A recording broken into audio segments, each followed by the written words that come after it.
เพียงลวงหลอกหลอนอายคนใจอ่อนต้องนอนสะอื้นแสนเศร้าหัวใจ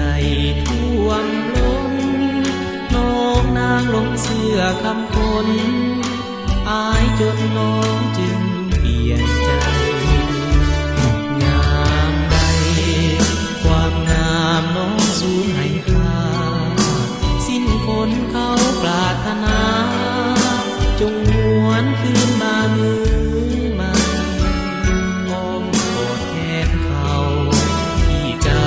เคยพักอาศัยลงเดินทางที่ผ่านไปอายยอมอภัยให้น้องมีคนเขาซ้ำยามเหยียบประนามเย้ยยันอายบ่คิดบันแปรพันหาจริงมันบ่ขอมอบหัวใจให้น้องสาหาเคียงคู่เฮาสองได้ขอ